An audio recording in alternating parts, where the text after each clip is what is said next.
Após o ano de 2020, a sociedade, já cansada de ser explorada, percebeu que a democracia era uma grande ilusão. Hoje, em 2050, os pais desde cedo ensinam seus filhos a se defenderem e garantirem seu sustento sem depender de instituições. O poder não é mais centralizado, não existe impostos e monopólio da violência. O comércio é livre de burocracias e aqueles que assim desejam possuem armas de fogo. Enquanto a democracia falha, o libertarianismo se espalha. Seja o seu próprio representante. Compartilhe o futuro.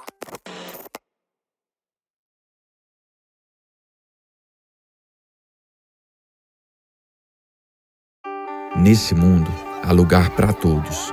A terra é boa e rica e pode alimentar a todos com abundância. Dentro de cada fruta existem várias sementes. Já pensou quantas frutas, quantos pés e quantas novas sementes você pode gerar a partir de uma?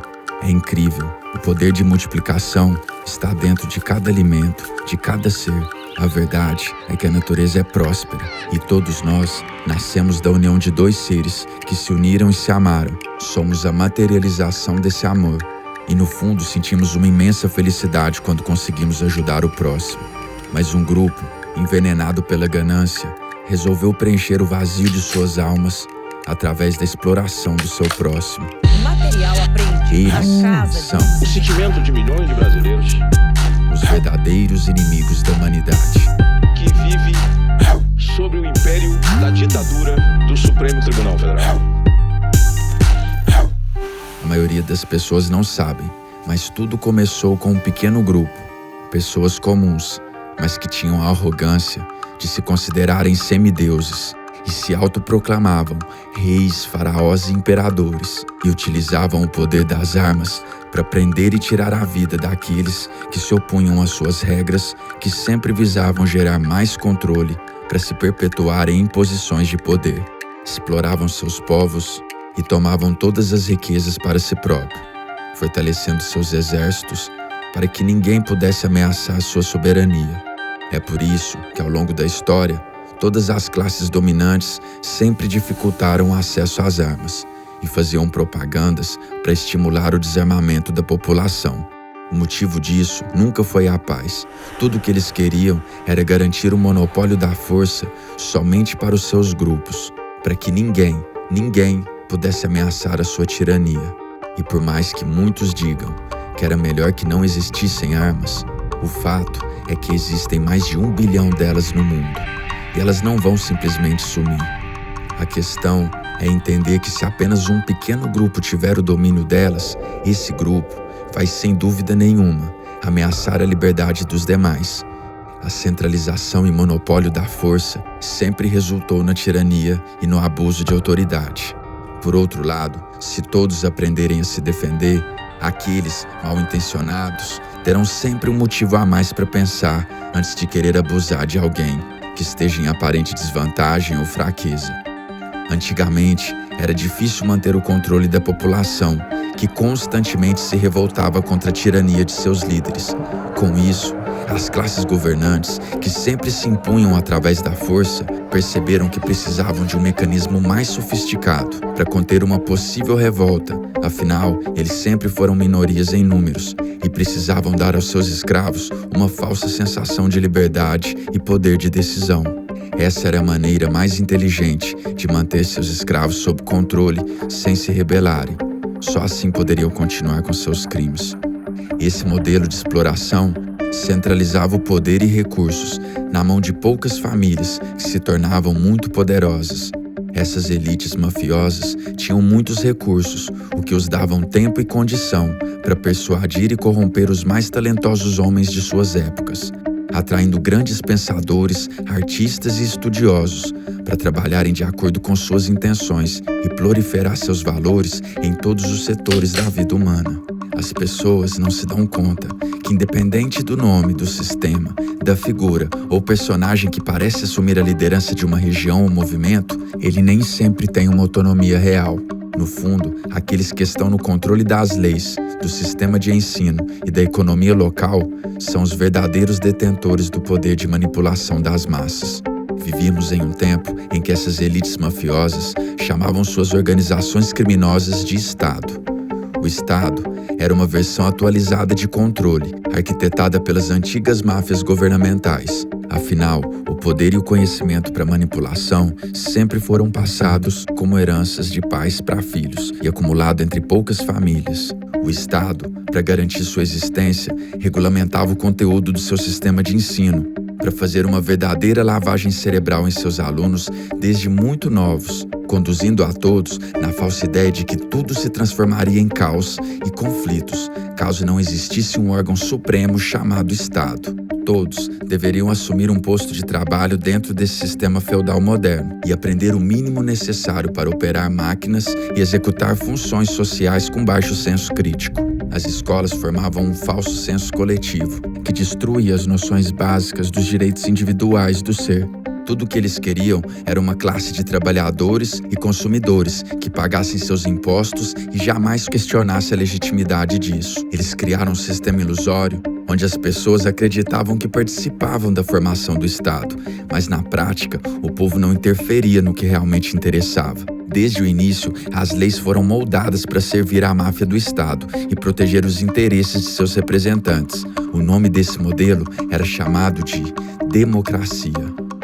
Nesse sistema moderno de Estado e democracia, os antigos faraós, reis, sacerdotes e imperadores foram substituídos por nomes como presidentes, senadores, ministros, deputados, juízes, entre outros.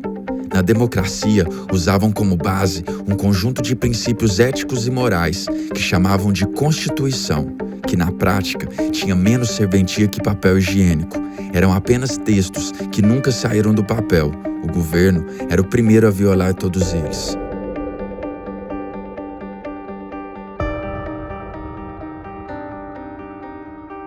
As pessoas já estavam tão cegas e doutrinadas que batiam no peito para protegerem as suas bandeiras e se orgulharem de seus países, que nada mais eram que pedaços de terras que em algum momento do passado foram colonizadas através do uso irrestrito da violência, onde os nativos das terras tiveram suas propriedades tomadas à força, foram roubados, torturados e assassinados pelos ditos homens civilizados do Estado. Eles destruíam a cultura e o conhecimento local e forçavam os nativos a seguirem suas leis e seus sistemas religiosos. As pessoas não percebiam que as fronteiras dos países eram apenas linhas imaginárias, criadas pelo próprio Estado, para exercer força sobre um território e roubar os seus habitantes locais. As maiores guerras e atrocidades contra a humanidade foram obras das máfias estatais. Enquanto a maioria das pessoas só queriam paz, os governantes sempre arrumavam discursos e motivos para promover guerras e colocar seus servos para invadir e roubar a propriedade alheia. Repare que os membros do alto escalão que incitam a guerra nunca comparecem ao campo de batalha e assistem de camarote os idiotas se matarem. Eles aparecem apenas para dar entrevistas e para entregar as medalhas de honra, é claro. As escolas, desde cedo, programavam as crianças com hinos e noções de patriotismo, preparando eles para se orgulharem de seus países e para jurar fidelidade às suas bandeiras e forças armadas. Distorciam a história real nas escolas para esconder todo o sangue inocente que era derramado por trás de suas bandeiras. Moldavam as crianças desde cedo, pois ninguém se orgulharia de nenhum estado se fosse contada a verdade por trás de suas origens. As pessoas que defendiam o Estado geralmente se beneficiavam dele, tentavam justificar sua existência usando a premissa de que ele foi criado para proteger vidas e resolver conflitos. Mas o Estado, em sua essência, era muito controverso e, na prática, ele sim era um grande gerador de conflitos. Ao se impor como tomador supremo de decisões, era uma instituição que estava acima de todos, inclusive acima da lei, que era constantemente modificada para beneficiar o próprio governo, é lógico. O Estado era árbitro de si próprio, podendo decidir em seu favor diante dos conflitos que ele mesmo causava, o que o colocava em uma posição desleal contra qualquer ideia ou força que pudesse se opor aos interesses de seus representantes. Tal posição permitia que seus membros criassem leis absurdas, sem nenhum consentimento da população. Obrigavam a todos a pagarem tributos sem nenhum consentimento ou contrato prévio com ninguém. Isso prova que qualquer tipo de instituição ou Estado que tiver poderes como o monopólio da força e da criação e aplicação de leis, por mínimo que seja, torna-se uma grande ameaça de tirania, pois seus representantes passam a legitimar seus crimes e se protegerem com a tinta de suas canetas. Esse sistema, que era aclamado por tantos, permitia que pessoas incompetentes e de mau caráter permanecessem em posições de poder e liderança, mesmo contra a vontade popular. A democracia era uma armadilha. Forçavam as pessoas a votarem e escolherem por representantes políticos para administrar o recurso e dinheiro de todos, como se um estranho soubesse melhor que você onde e como administrar os recursos que você trabalhou para adquirir.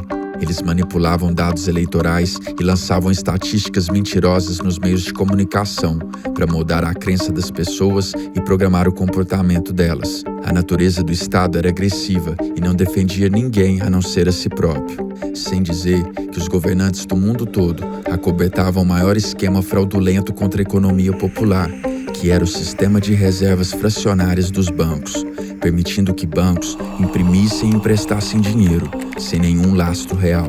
Fabricavam dinheiro a partir do vento, cobrando altos juros, e ainda eram protegidos por leis em caso de falência, onde tinham o direito de fazerem manobras com dinheiro público.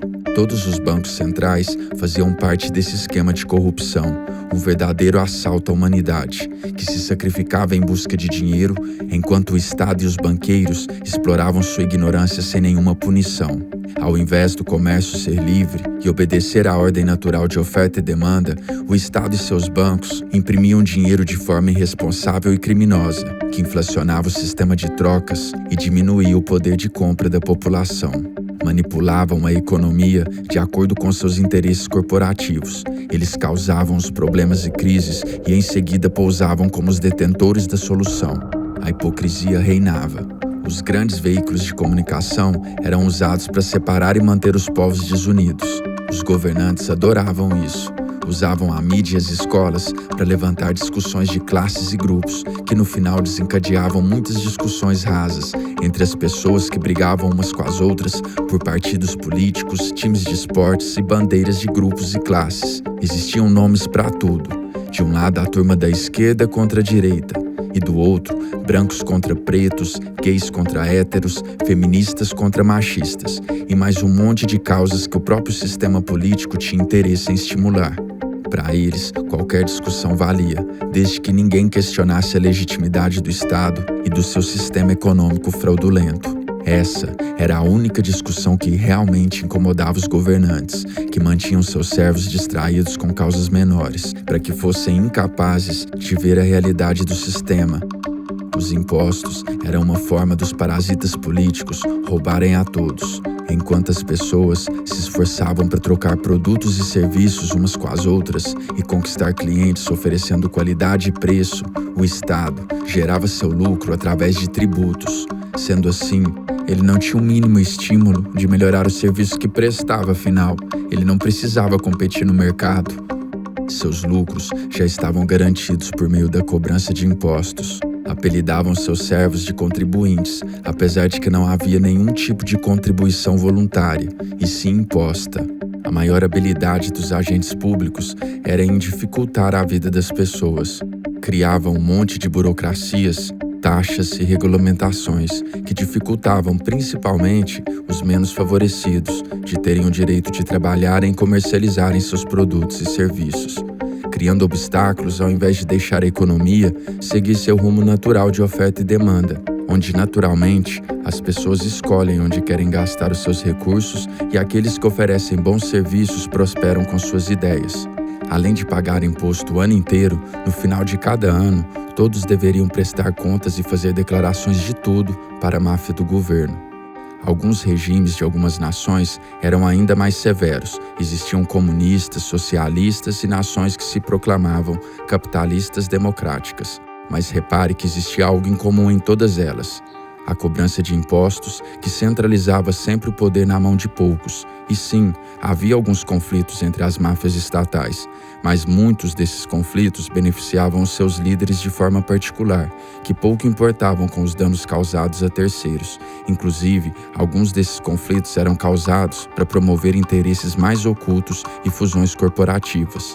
Diante do quadro geral, as nações com maior poder, ou melhor, as famílias mais influentes e ricas, queriam centralizar o poder a nível global. E assim como existiam os países e estados locais, passaram a existir várias organizações mundiais, que se chamavam ONU, OMS, Banco Mundial, OIT, OTAN, entre outras. O povo não sabia, mas elas foram criadas pelos mafiosos mais poderosos do mundo, os que mais tinham recursos, tecnologia e poder bélico sob controle, além de grande influência nos principais veículos de comunicação. Essas organizações mundiais foram criadas com um único objetivo: centralizar o poder econômico e controlar todas as informações a nível global. Esse sempre foi o plano da elite mundial, que estavam no topo da pirâmide do poder, pelo menos aqui nesse lado do mundo. Em resposta a essa tirania, nasceu em 2020 o Protocolo URL, que além de estar diretamente ligado ao campo de busca por informações na internet, foi revelado um outro significado para essa sigla, que era União, Respeito e Liberdade. O Protocolo URL era um conjunto de informações descentralizadas na internet, que tinha o objetivo de unir os povos através do respeito, que só poderia ser genuinamente alcançado se cada um respeitasse a liberdade individual do outro. Afinal, o indivíduo é a representação máxima de qualquer minoria. O Protocolo URL era uma resposta contra Big Brother Broadcasting, uma corporação criada pela elite global para ser o Big Brother, o irmãozão mais velho, que assistia e vigiava tudo com o intuito de controlar todas as informações do mundo em um sistema integrado global, tornando possível programar o comportamento das pessoas de forma assombrosa, chegando inclusive a propor o implante de dispositivos eletrônicos dentro da pele das pessoas, para rastrear, monitorar, roubar dados e dar comandos. Em 2020, as elites corporativas e governamentais estavam a todo vapor para acelerar os seus planos de um governo global e estabelecer uma nova ordem mundial. A humanidade estava refém da indústria do medo. O medo sempre foi usado como uma arma para tornar as pessoas submissas e agirem de acordo com a vontade do seu opressor. De tempos em tempos, essas organizações espalhavam previsões de caos e notícias de terror para apavorar a sociedade e promover a ideia de que seria necessário cada vez mais a interferência de organizações mundiais para salvar o mundo. Quando não falavam sobre escassez, anunciavam rumores de guerras, terrorismo e aquecimento global.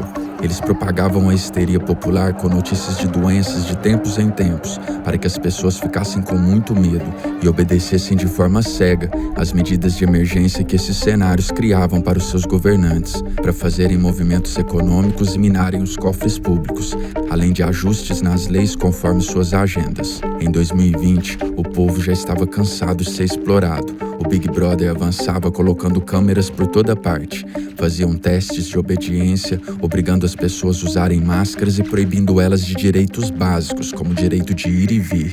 Já começavam, inclusive, a dar ordens de distanciamento social. Levantavam voz de prisões para pessoas que abriam seus comércios para trabalhar, como se fossem criminosos. E tomavam decisões embasadas em teorias científicas, de organizações e especialistas que trabalhavam para o próprio governo. O nível de tirania já não estava nem sendo escondido mais. Estavam passando dos limites. Era hora de agir, pois se demorássemos mais um pouco, naquele ritmo que estava indo, seria impossível que as pessoas recuperassem suas privacidades e liberdades.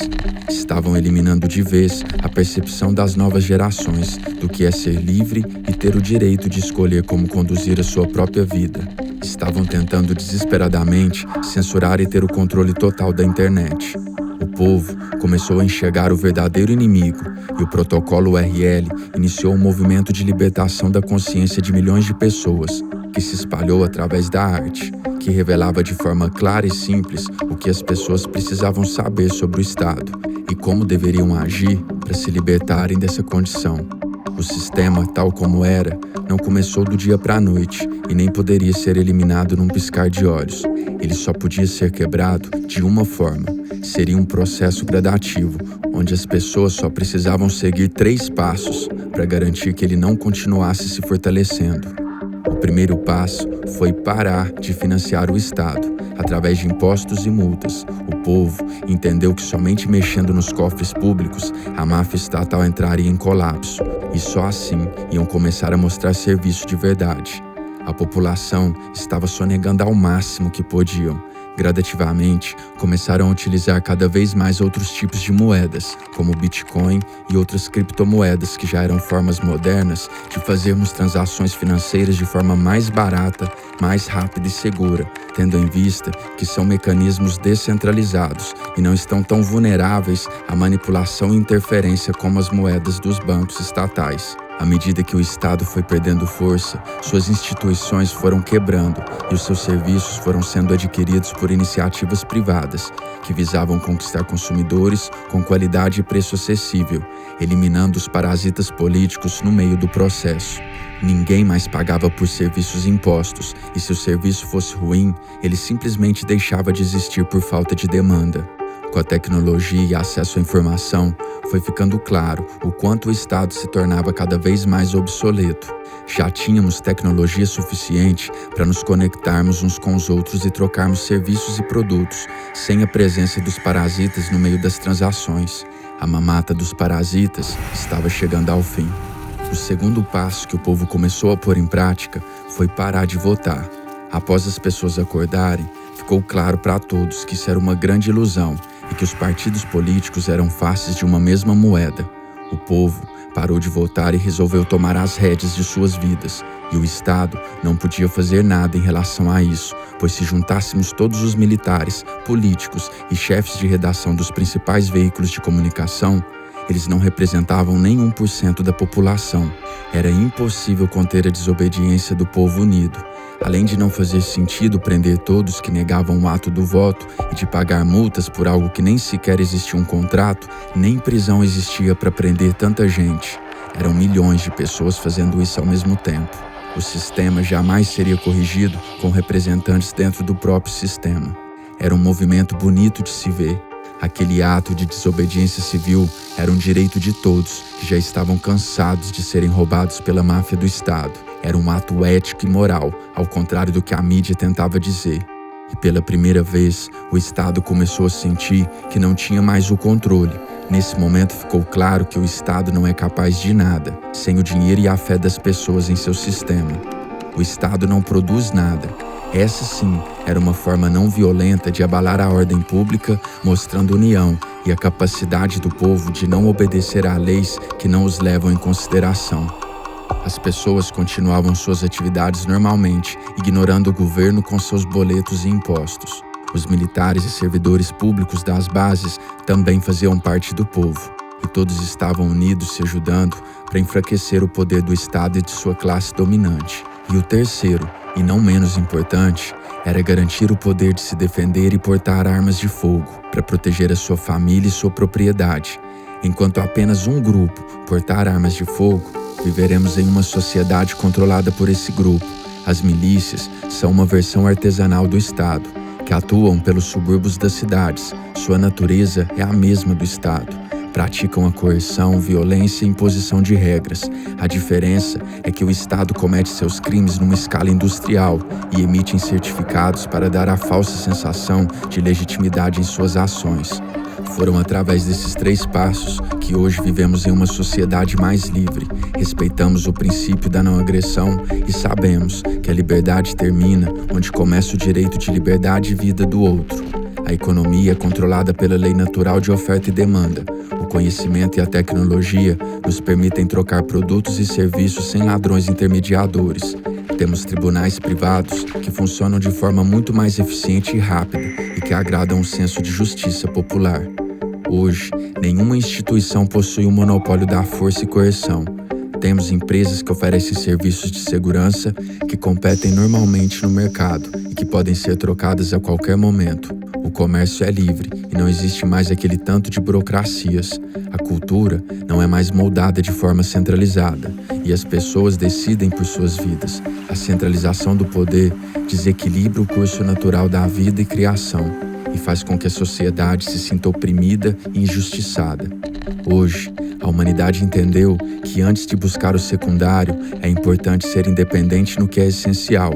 O homem que produz seu pão, abrigo e agasalho e que não abre mão do seu direito de se defender, não precisa se humilhar para ninguém. Tudo começa na família. A família é a base de relacionamento humano. Tentaram destruir os seus valores para que as pessoas ficassem confusas e perdidas, se tornando vulneráveis para suas manobras. Todo pai e mãe tem o instinto natural de proteger e cuidar de seu filho. É na família que a natureza dá as primeiras lições de amor ao próximo.